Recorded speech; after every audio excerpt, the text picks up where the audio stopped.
Welcome back to the channel, guys. I'm Sheldon, and this is Behind the Enthusiast. Today, we are talking about another carryover model from Harley-Davidson 2024 Low Rider S, coming in at $25,399 compared to the last year's model, which was $24,249. We have a difference of $1,150. Keep in mind that surcharge has been removed. However, it's more or less been blended into the pricing, which, in all honesty, I mean, prices do go up on a regular basis. So when you actually look at the numbers and do some crunching and whatever and carry the two, and you know what I mean. So it's not actually that bad. However, the major difference, which goes for pretty much every single model, is that the base color has changed. We now have Billiard Gray, which looks really, really nice. So I'm not complaining about that whatsoever. Doesn't cost you any extra. However, if you don't agree with me and you really want Vivid Black, that is going to cost you an additional $450. Now, switching over to two of the new colors for this year, Red Rock, an additional $650. Now, I'm not convinced that this is the best color for the Low Rider S.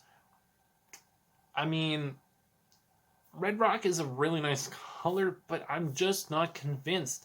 I've said it in my other videos, and I'm still waiting to see one at the dealership because I think my final decision on whether or not this is a really nice color is going to have to wait until I see it in person.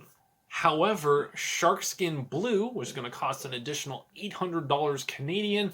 Well, that one looks a little bit better. And I think I'm going to go out on a limb here and say that that one is definitely going to look better in person. I just have a feeling, a hunch, if you will, that Sharkskin Blue is not going to disappoint me.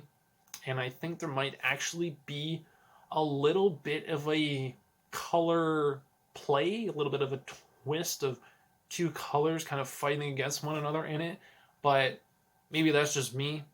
Maybe that's just mere speculation on my end. But I think that paint color is going to surprise us when we actually get to see it in person. Now, ABS, security, and cruise control all standard on this model, and that is it. There's nothing else. We're done. End of video. No. So really, the carryover models, you really don't have a whole lot of changes going on. The bikes are, well, they're carryovers, right? Carryover basically means it's the same thing as last year. All we did was add some more paint options, and maybe we changed the graphic on the tank, and that's it. Really nothing major. So considering Harley has a lot of models missing from the website right now, and, well, when you look at the Softail family, there's only one. And that is my favorite bike, the Fat Bob. I don't know if this is going to be the video where I talk about it, but no, it's not. No, this is the end of the video. So you guys are going to have to wait for me to talk about what I think's going on.